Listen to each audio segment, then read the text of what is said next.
México, buenas, sobre todo familia, amigos, amigas, amigues, que son los más probables que me puedan ver. Honestamente, no espero que esto sea un boom. Eh, Quiero mandarles un cordial saludo, un gran abrazo.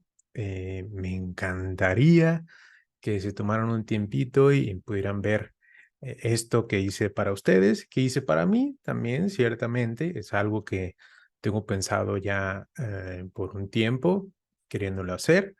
Y bueno, esto es un video ensayo que hago también porque un par de tías, como muchos mexicanos preocupadas por el país, preocupadas por el porvenir, pues comparten muchas cosas que ellas ven en sus redes y pues que creen que, como yo, hay muchos mexicanos equivocados en la forma en que vamos a emitir nuestro voto el próximo domingo. Entonces, desde mi humilde opinión, esto también va para ellas, va con un gran cariño, un gran abrazo para ellas y para todos los que creen y piensan de esa forma. Somos mexicanos y yo creo que todos queremos lo mejor para todos. Entonces, en ese sentido, creo que hay que buscarlo, hay que informarnos. Y bueno, esto es para compartirles mi postura y el porqué de mi postura. Y en ese sentido, les hago la primera invitación a que vean una película que se llama Look Up, donde sale Leonardo DiCaprio como protagonista. Y bueno, ya al final de mi reflexión que quiero compartirles, pues ustedes se situarán en algún u otro lado de donde creen que van sus decisiones, ¿no? ¿Quién creen que está equivocado? Eh, si ustedes de aquel lado o nosotros de este lado, a final de cuentas en una democracia, pues todos vamos para donde elija la mayoría, ¿no? Y en ese sentido creo que es importante em, reflexionar e intentar compartir nuestros puntos de vista. Con todo respeto, con mucho cariño, pues esto es para ustedes. Bien, empiezo. Mi ensayo lo titulé La reflexión sobre mi voto que quiero compartirles, invitándoles a hacer la propia o debatir sobre los puntos que les comparto. Primero, voy a compartirles una introducción que les va a hablar un poquito sobre mi persona y de dónde vengo y más o menos cómo es que llegué a pensar lo que pienso hoy. Y bueno, desde aproximadamente mis 18 años comencé a preguntarme si el modelo socioeconómico en el que vivíamos era el mejor o no.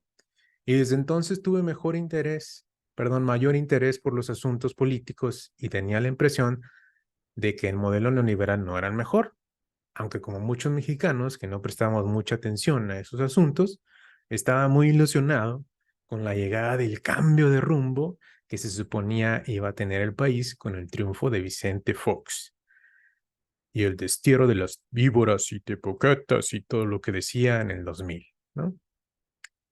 Para el 2006, con mis inquietudes y lo poco que alcanzaba a observar, poco me informaba por mi cuenta entonces, ya estaban aún más escéptico de que un gobierno del PAN pudiera llevar al país hacia un cambio sustancial en beneficio de las mayorías. Sin embargo, con mi carga tradicional, familiar, que aprecio mucho, y la guerra mediática sucia que se llevó a cabo entonces, terminé votando por Calderón. Sin embargo, para esas elecciones tuve la fortuna de contar con unos vecinos involucrados en política, que se postulaban a diputados por la izquierda. Les mando un gran abrazo, un gran saludo. Fue así como tuve mi primer acercamiento a esas corrientes políticas y fue así como me quedé preocupado de si mi voto por Calderón fue una buena decisión o no. Pues había participado apoyando en la campaña de mi amigo y recuerdo muy bien que promocionábamos de casa en casa diciendo a la gente, ¿no ha escuchado lo bien que lo ha hecho López Obrador en la Ciudad de México? Así promocionábamos. En 2009 ya estaba convencido que Calderón era un fiasco, con cortes fascistoides, que estaba ahí por un fraude más en contra de la incipiente democracia de México, que hoy tanto dice defender la clara hipocresía de la derecha, que desató una guerra contra el narco para legitimarse a sabiendas que de su ilegítima presidencia, que la violencia que desató en el país con su falsa e irracional guerra no era la respuesta correcta para resolver el problema del narcotráfico. Hoy hay evidencia, resalto la palabra evidencia en mi ensayo, que espero compartirles en Facebook por escrito, que era una falsa la guerra contra el narco, que fue más bien una toma de control del narcotráfico en favor del cártel de Sinaloa, con su secretario de Seguridad juzgado culpable de narcotráfico en Estados Unidos. Esa es la evidencia.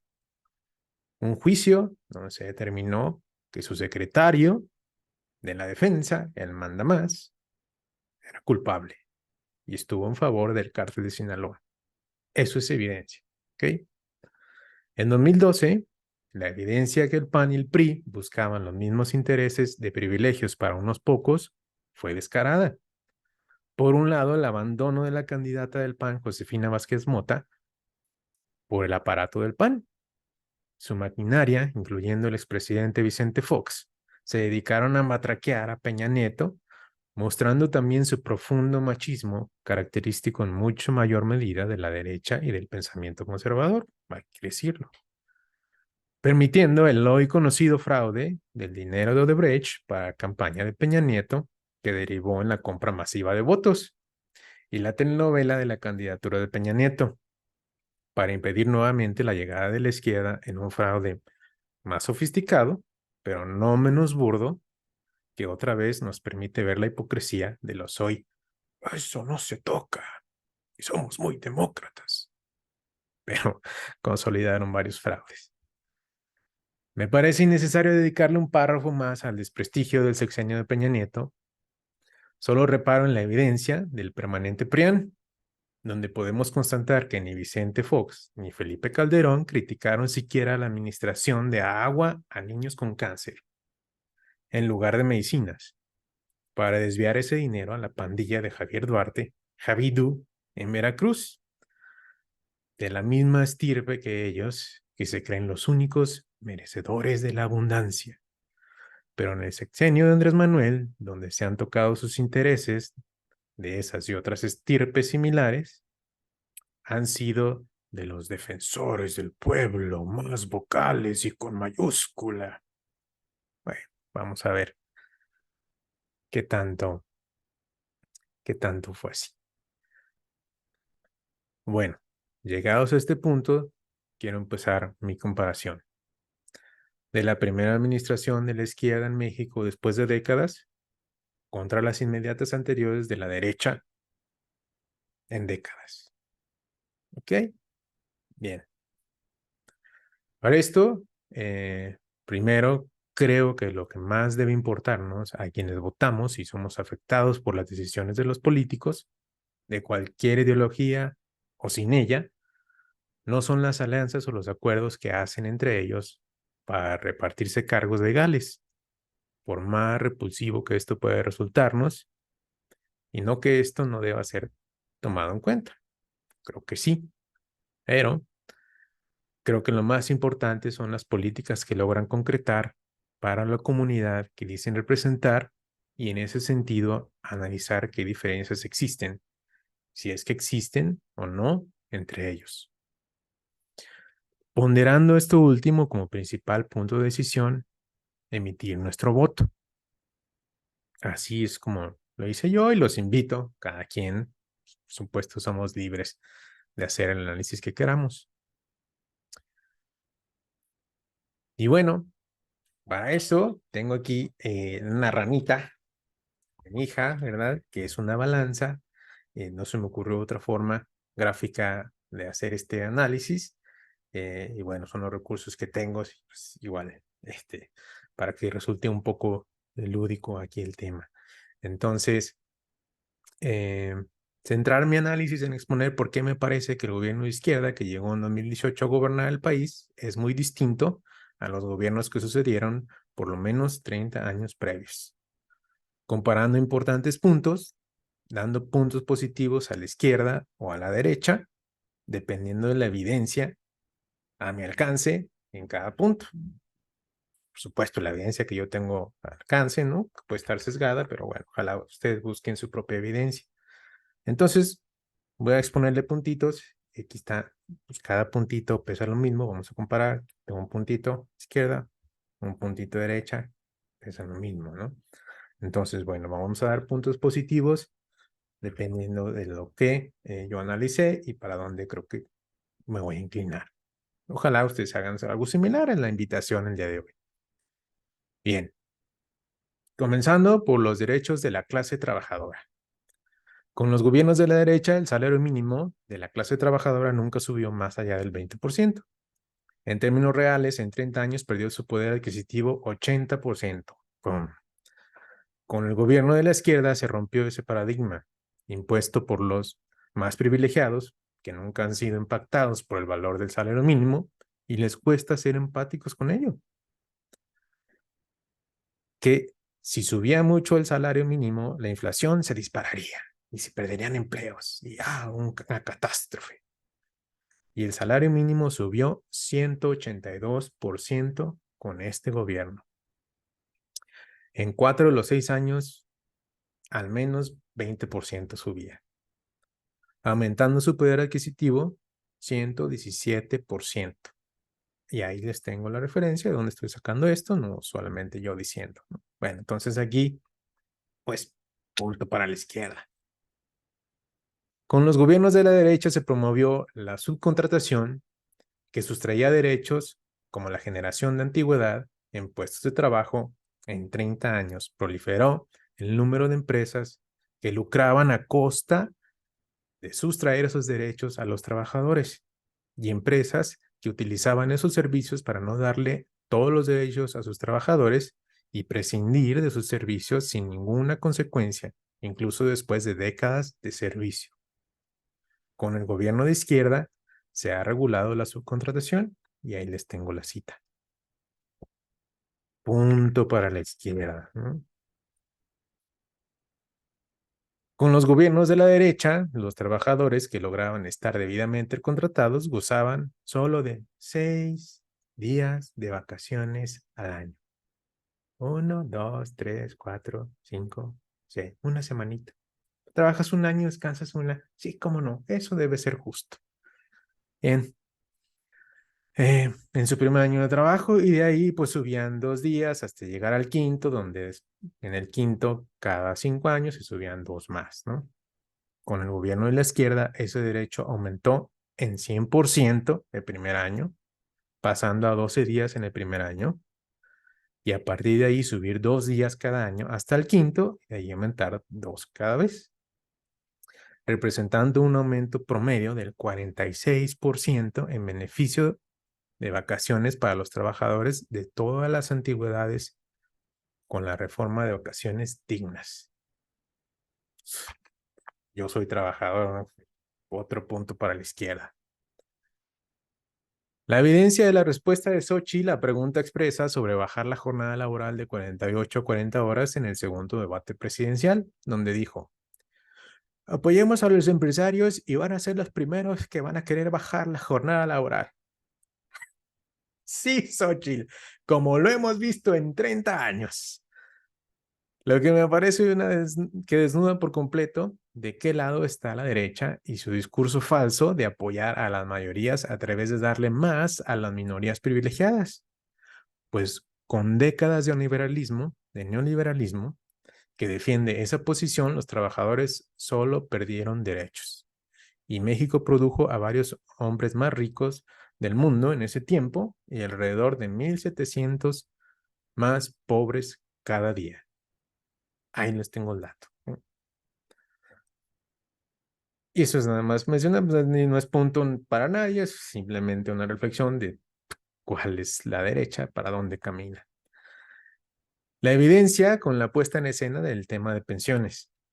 El retroceso que se tuvo con el liberalismo, sí, fue el neoliberalismo que algunos de la generación X y las venideras no pudieran aspirar a una pensión digna con la reforma de 1997. Este es un tema que quiero resaltar, pues creo que a los hoy jubilados de primera, básicamente mis queridos baby boomers, nacidos del 46 al 64, y algunos generación X, del 65 al 81, les puede costar entender un poco más el problema, puesto que ellos no lo sufrirán directamente, pero sus hijos sí. Ojo. La reforma que se logró en ese sentido desahogó solo un 2% del problema, básicamente nada, pero abre la puerta para una discusión seria al respecto. Y aquí, pues, otro punto para la izquierda.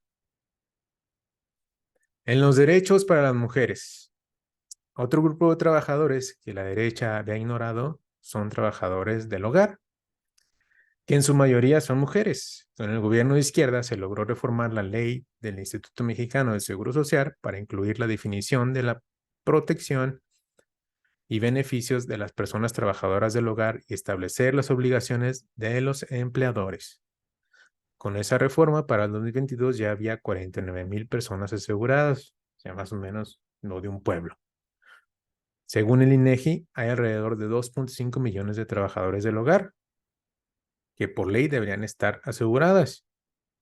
Falta mucho por hacer ahí, pero me parece que la izquierda ha sentado el rumbo correcto al respecto. Pronto para la izquierda. Y aquí, bueno, voy a tocar, déjenme tomo agua, que voy a tocar el tema más sensible de todo mi ensayo. Para el pensamiento conservador, ¿no? Que es la despenalización del aborto. Comenzando por decir que no estoy a favor del aborto y creo que puede haber un consenso general en ello. Sin embargo, estoy a favor de la responsabilidad social, de la responsabilidad colectiva. Pienso que como colectivo debemos tomar responsabilidad que nos toca en estar a favor de la vida, pero de la vida de las adolescentes y las mujeres que se saben o no se sienten preparadas para traer un ser a este mundo, que saben que teniéndolo en circunstancias que no lo desean tendrán que abandonar sus sueños que tenían para ellas y que los sueños que le puedan ofrecer a esos seres que gesten serán muy limitados por lo general. Pienso que en una sociedad responsable debemos de estar a favor del respeto por el derecho de las mujeres a decidir sobre su cuerpo y dejar de criminalizar por ejercer su derecho, como fue constituido en todo el país en ese sexenio con una resolución de la Suprema Corte de Justicia. Ahí se las pongo. Eso se logró aquí. Pues para mí esto es punto para la izquierda. Puedo entender que no sea para ustedes, pero bueno, hay que debatirlo seriamente. La paridad de género, que se hizo efectiva como nunca en ese sexenio, desde el gabinete presidencial, que nunca había sido tan diverso, busquen en las fotos, busquen en los documentos, hasta todos los puestos de elección popular y representativa. Si bien estos resultados tienen mucho más que ver con la lucha de las mujeres que con los políticos, al igual que el anterior expuesto, por supuesto, ayuda a tener políticos sensibles al tema para avanzar más en ello. Ya se legislaba en el tema desde los gobiernos del PAN. Sin embargo, en este gobierno se mostró la voluntad de cambiar eso desde la conformación del gabinete, quedando además de eso la evidencia de las dos primeras secretarias de gobernación que ha habido en México. Punto para la izquierda. El apoyo a una mujer para la presidencia, a diferencia del PAN, que tuvo la oportunidad en 2012 y decidió quitarle el apoyo a Josefina Vázquez Mota. López Obrador apoyó abiertamente a Claudia desde que fue jefe de gobierno en la Ciudad de México. Debo decir que me llena de alegría que mi hija de 5 años vaya a ver a una mujer siendo presidente de su país, dejando en claro que las mujeres pueden ser todo, que si antes no era así, era por conservadurismo obstinado al que estábamos acostumbrados y que se va a romper gracias a la lucha de todas y todos y en gran medida por el progresismo de la izquierda. Punto para la izquierda. Las estancias infantiles y las escuelas tiempo completo.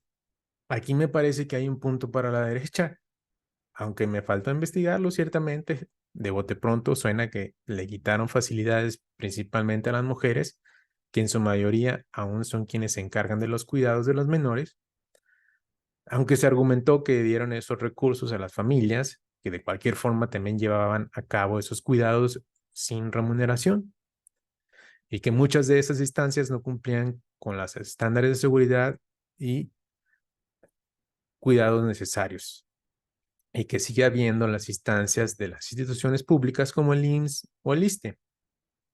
Pero por lo menos el tema se abordó muy desasiadamente y hoy sigue siendo algo que atender por el gobierno que entre. El punto para la derecha, ¿sí? O sea, eso sí, hay que reconocerlo, hay un problema ahí. Bien, ahora la política fiscal y las finanzas públicas. ¿A quién se le recaban impuestos y cómo se reparte? Compromiso cumplido de no subir los impuestos y sin embargo ser el gobierno que más ha recabado impuestos, siendo una diferencia muy notable en comparación con la derecha, de la cual personalmente sufrí el embate de su aparente instinto por recabar más impuestos de los que menos tienen. Y en 2013, a un año de la entrada de Peña Nieto, a los trabajadores nos comenzaron a grabar impuestos por aguinaldo y por vacaciones. Sí, las mismas míseras vacaciones de 6 días se te vieron aún a grabarles impuesto a lo poquito que te daban para darte vacaciones. Entonces, ahí pues, punto para la izquierda, porque no subió impuestos a los que menos tienen. No solo no se cobraron más impuestos a los que menos tienen, sino que los impuestos recabados en mayor medida se repartieron directamente a la población. Aquí la evidencia es sustancial. Por un lado, fue en este gobierno que se llevaron a rango constitucional los programas sociales, los cuales incluyen becas a estudiantes, así como ayudas económicas a personas con discapacidad y adultos mayores. Ahí les tengo la, la referencia. Hay quienes aún creen que estos fueron idea de Fox y por lo que les dejo la evidencia que él, como muchos de la derecha, están abiertamente en contra de estos programas. Ahí está el videíto, no lo voy a volver a mencionar. Otro punto para la izquierda. Además de haberse llevado a la Constitución, se entregan en su mayoría de manera directa, sin intermediarios, que le encantaban los gobiernos de la derecha. Aquí los reto a que alguien me diga que no conoce a alguien que le llegue a alguno de los programas. En mi caso, con mis mismos impuestos, no pago más por vacaciones, no pago más por aguinaldo, no me han subido los impuestos. Reciben esa ayuda por lo menos 10 de mis familiares. Y pues han enterado de 2 hijos de personas que han trabajado conmigo. ¿Bien? Aquí cabe mencionar una anécdota, ¿no? De pláticas que tenía con amigos cuando estábamos en el gobierno de Peña. Este amigo pues era un poco como priista y dice, ¿quién crees que venga la próxima? Tal vez será Meet, ¿no? Lo que me duele a mí es que me cobren como este sexenio de Peña muchísimos impuestos y pues no los veas reflejados, ¿no? Si los viéramos reflejados, pues otra cosa sería. Y pues sí, estoy de acuerdo. Entonces, hay que ver eso, ¿no? Nuestros impuestos, se ven reflejados o no. A mí me parece que mucho más se ven reflejados en la población, en este gobierno. Ahí ya no doy punto porque ya hablé de eso. Los megaproyectos en el sur del país. Por décadas se estigmatizó a los estados del sur que les iba mal porque trabajaban menos, lo cual pueden ver desmentido en este artículo que les comparto, está la liga, pero nadie hablaba de la poca inversión que se hacía en la región. Este gobierno cambió también ese paradigma, les tengo que es un paradigma, por si no lo saben, Y con los megaproyectos, después de décadas, millones de personas han salido de la pobreza en esos estados y esos estados han logrado un mayor crecimiento en pocos años en comparación con el retroceso al que se les sometió en décadas anteriores. Punto para la izquierda. Atención a los estados del sur. La evidencia en los 4 puntos anteriores de una política en favor de los que menos tienen explica otra evidencia y logro que sería bueno que todos estuviésemos enterados y que creo que debería ser uno de los principales indicadores para los votantes. El número de personas que logran salir de la pobreza. A pesar de la pandemia, la peor que tenemos registro, las generaciones que hoy vivimos, y las tensiones generadas por las guerras internacionales, este gobierno logró sacar a más de 5 millones de personas de la pobreza. Más los que viven en una Guadalajara, por ejemplo. Es más para hablar de la magnitud de lo que estamos hablando. Y lo que significó que alrededor de 3,800 personas salieran de situación de pobreza cada día. 3,800. En contraparte, en el último periodo de la derecha, alrededor de 1,700 personas caían en la pobreza cada día. En ese sentido, este gobierno hizo alrededor de un 300% mejor las cosas que los anteriores. Entonces, punto para la izquierda. El dólar. Por supuesto que el generoso trabajo de nuestros paisanos y los envíos al país en remesas han contribuido al fortalecimiento de nuestra moneda, pero en perspectiva del PIB, Producto Interno Bruto, las remesas solo han aumentado en un porcentaje similar que han aumentado en gobiernos anteriores. Y en mis 4 décadas de vida, sí, ya 4, sin embargo, no había visto a nuestra moneda fortalecida. En el gobierno de Cedillo, las remesas disminuyeron alrededor de 8%, pero el peso se devaluó 213%. Con Fox, las remesas crecieron 145% y el peso se devaluó 13%. Con Calderón es quizá el único donde parece existir una relación directa, pues las remesas cayeron 30% y el peso se devaluó 29%. Con Peña Nieto las remesas crecieron 47% y el peso se devaluó 31% más. Con Andrés Manuel, sin embargo, las remesas crecieron 43%, sí, y el peso se evaluó. No solo no se devaluó, se evaluó en 7%.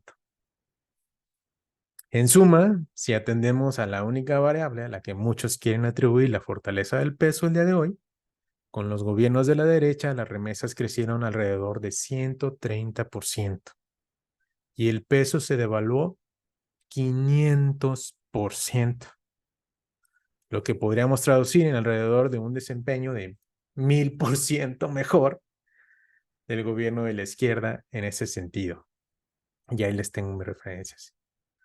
Cabe recalcar aquí la evidencia de uno de los puntos propagandísticos que dejaron en vergüenza a los analistas de las derechas que pronosticaban que el dólar iba a estar por los cielos con la izquierda, que no sabían de macroeconomía. Válgame Dios. Punto para la izquierda. Los bienes de la nación y para quién se ponen en beneficio. La reforma energética, la evidencia de los moches repartidos para que se privatizara Pemex con el PRIAN-RD y las reformas que dichos partidos aprobaron en 2013 que significaban dar subsidios a privados que generaban energía eléctrica a costa del prejuicio del presupuesto de la CFE, que es de la nación. Al querer corregir eso con una contrarreforma que resolviera ese abuso de los privados, la derecha ratificó su inclinación sobre los negocios privados antes que el beneficio de la nación.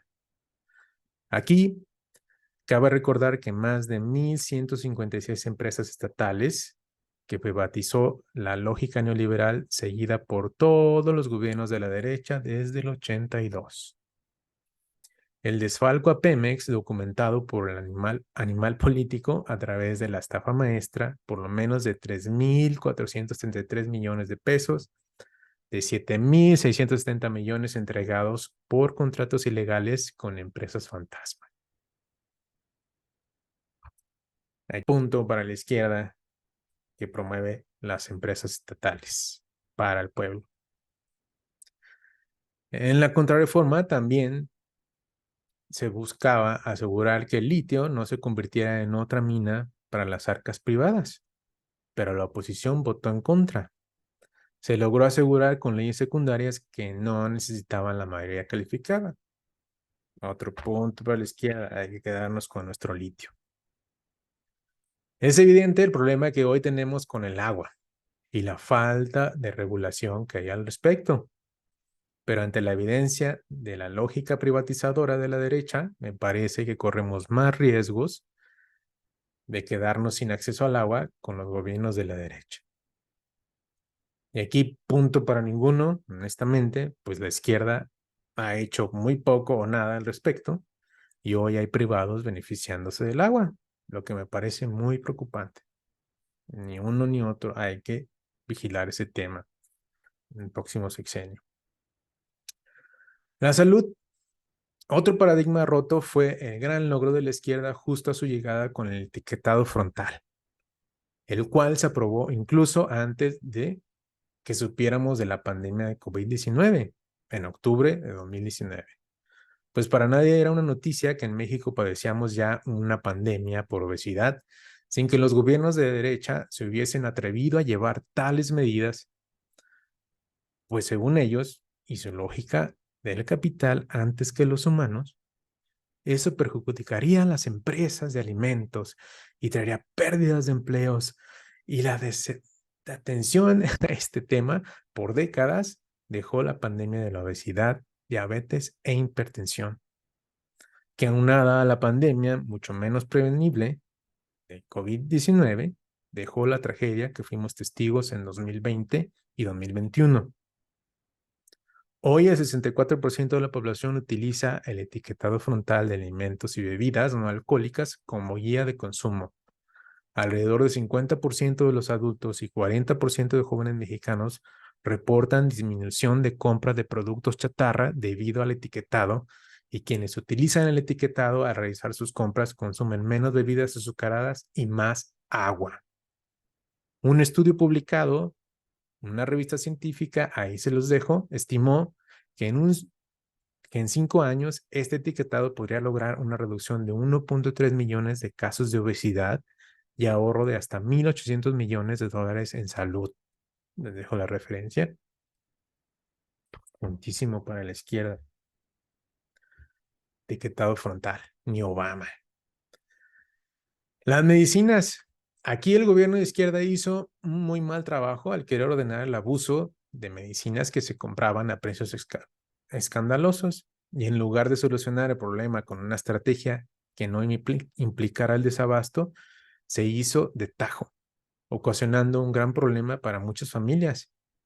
Vemos también un aumento en el presupuesto de salud, el fallido INSABI, error que se pretende enmendar con el IMSS Bienestar.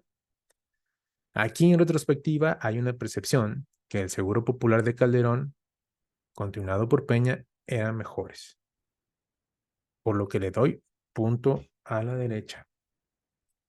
¿Sí? Aunque cabe mencionar que en ese sexenio aumentó la población de adultos mayores, por lo menos en un 50%, digo, todos ven a su alrededor cuántos viejitos queridos más tenemos, ¿no? Y pues, el presupuesto para la salud per cápita ha sido el mismo, lo que explica el desabasto de medicinas para mí. Y creo que ni de cerca que la derecha le va a preocupar resolver este problema, aunque les guste embolsarse ganancias jugosas con sus farmacéuticas. Es muy fácil decir que mal están, pero ellos en el poder sabemos lo mal que hacen, qué les importa, pase lo que les estoy presentando, no creo que lo resolverían. Pero bueno, Ahí está. La educación. En cuanto a la educación, es evidente que no se avanzó en términos cuantitativos y el presupuesto que se le destinó fue el mismo que en años previos a esta administración. Ahí tengo la referencia. Sin embargo, hay 4 cosas que se sucedieron con las que estoy muy de acuerdo.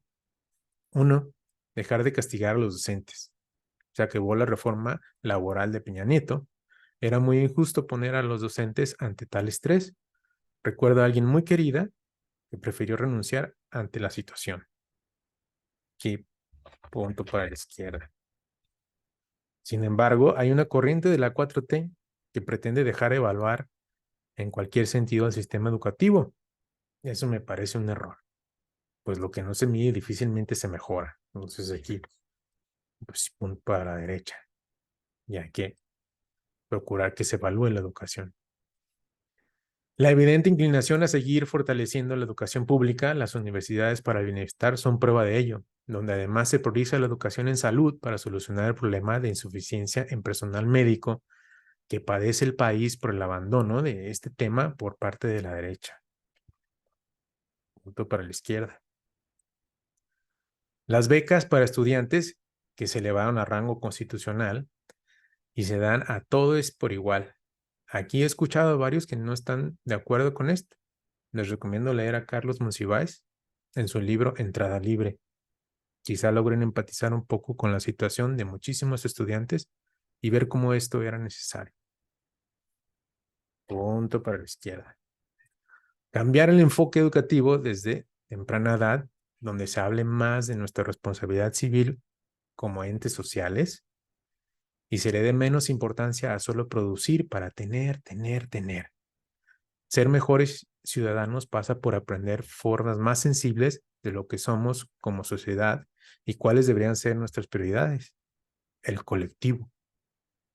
Si bien los primeros años son y serán un caos en la implementación, haberse atrevido a cambiar eso es muy valioso y hay que buscar su perfección. Para mí, punto para la izquierda. Otro tema emblemático de la derecha, la seguridad. El abrazos, no balazos. Aquí me parece pertinente compartirles un documental que quizá les pueda sensibilizar al respecto y entender de qué va esa política en que, en definitiva, nada tiene que ver con la guerra sucia de la derecha de abrazar a los delincuentes. El documental de Hasta los dientes, les pongo la liga donde está, que ilustra muy bien el peligro de instruir al poder del ejército que tiren a matar. Que estamos en guerra, como lo hizo Calderón en su sexenio.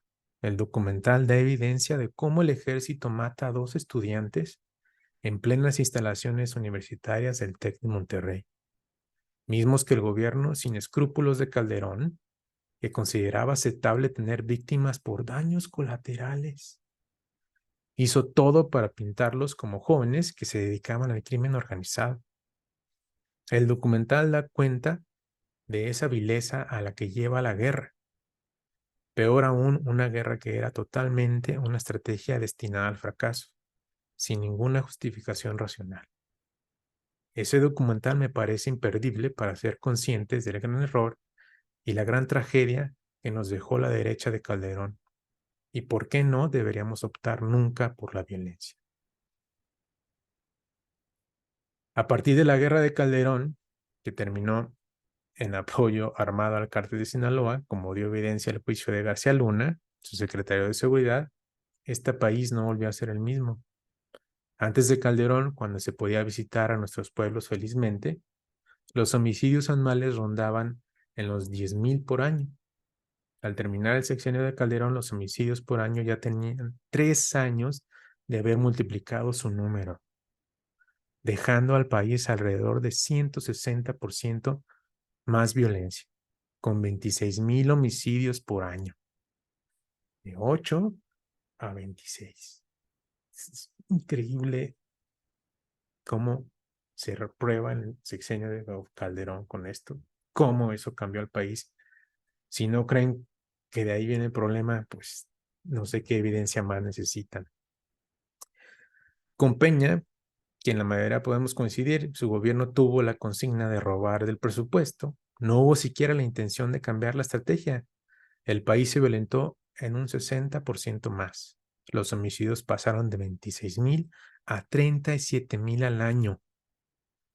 Me parece de suma importancia tener en mente estas cifras cuando hablamos de cuáles deben ser las estrategias de seguridad para el país y cuando queremos que vuelva el ejército a tener la consigna de balear a los delincuentes. Pues midiendo el resultado de eso en su justa dimensión, cómo comenzó, cómo terminó, podemos ver la diferencia con la actual estrategia, donde si bien el país sigue siendo igual de violento en términos del número absoluto de homicidios, a cómo comenzó, el mantenerlo en 0% ya es un resultado positivo.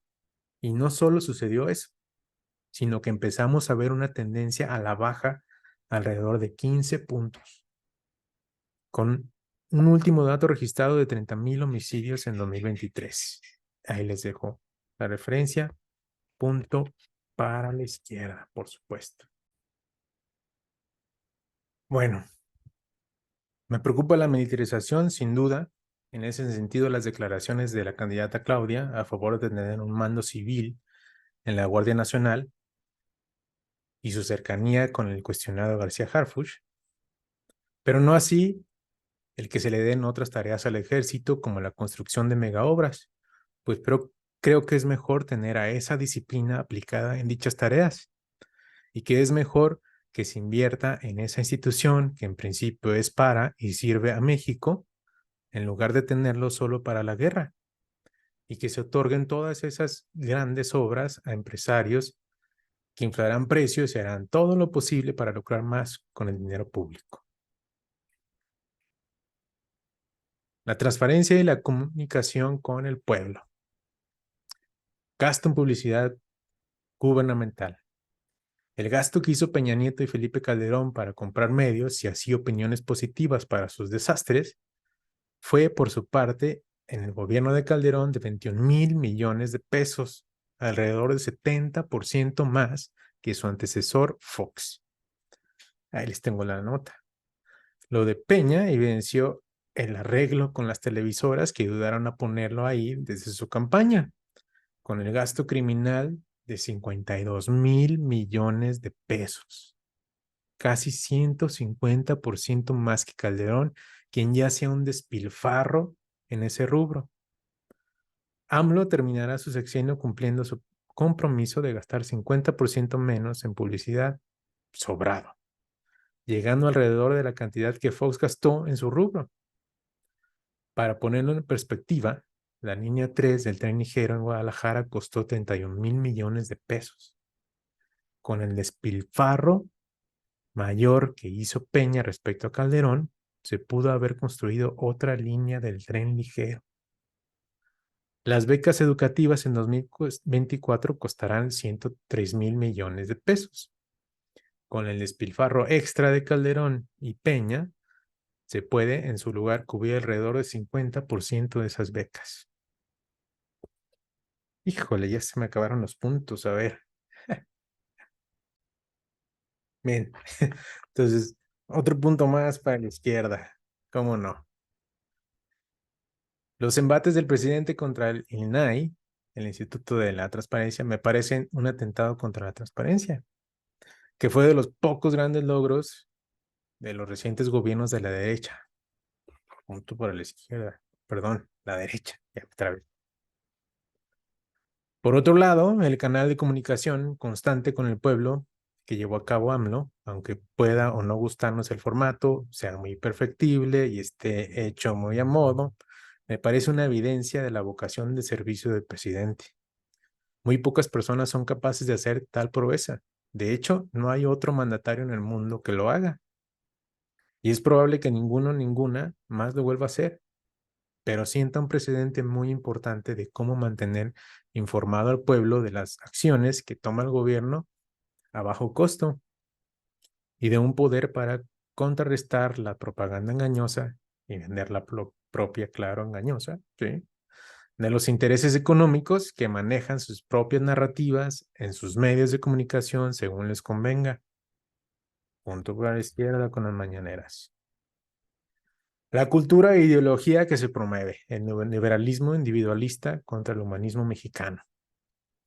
Uno de los ejes de comunicación en que ha insistido este gobierno es que el neoliberalismo tal como se implementó en México fue muy dañino, y me parece que ya lo expusimos y que a muchos nos consta por décadas en que lo hemos experimentado. Yo no soy un filósofo profesional tampoco, pero como compartí, desde joven me he cuestionado sobre estos temas y estoy convencido de que el neoliberalismo no es la respuesta. Y en México hay bastante evidencia al respecto. Y me parece que hay evidencia que este gobierno de izquierda sí se encamina a algo distinto, por lo menos un neoliberalismo humanista o responsable. Aquí les comparto evidencia adicional y refuerzo otras compartidas por lo que pienso esto. 1. El FOBAPROA, ideado por el hoy arquitecto del plan de gobierno de Xochitl, José Ángel Gurría. Deuda que adquirimos todos los mexicanos para solventar deudas de privados. Los ricos y privilegiados salvando sus fortunas a costa de todos los demás. Eso fue el FOBAPROA. Y lo defiende Xochitl, ahí tienes cuate que lo ideó. La subordinación al capital de la derecha. Una simple pero muy trascendental reforma. Fin al horario de verano. Durante años sufrimos por los cambios de horario que nos decían era para ahorrar energía. Hoy que ya no suceden, toda la población tiene menos estrés y corroboramos cómo era una farsa lo del ahorro con un país que tiene luz natural desde las 6 a.m. hasta las 7 p.m. ¿No? Hablamos ya del aumento de la pobreza con la derecha y la disminución de la pobreza con la izquierda. Y la evidencia que ya expusimos de la izquierda poniendo énfasis en lo primordial. Primero comer que ser cristiano. Primero acabar con el hambre que tenga cualquier humano en nuestro territorio. Ya hablamos del cambio de paradigma en el salario mínimo que la derecha, que prioriza al capital y a los privilegiados, nunca quiso hacer. Del etiquetado frontal para prevenir problemas en salud, privilegiando la salud humana antes que el interés del capital. Los gritos los 16 de septiembre del presidente Andrés Manuel López Obrador. Que muera el clasismo, que muera el racismo. En esta semana, la petición de México para intervenir en la demanda contra Israel por el genocidio que se lleva a cabo en Palestina y porque se evidencia abogará en contra del Estado genocida de Israel. Ahí les dejo el video.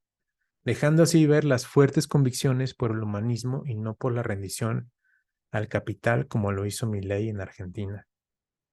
Entre otras evidencias de no estar solo agachones a los Estados Unidos en política exterior, como se hizo ver con el come si te vas, come si te vas, come si te vas, de la derecha representada en Fox. Todo esto, punto para la izquierda. Los privilegios para la alta burocracia, es lo último.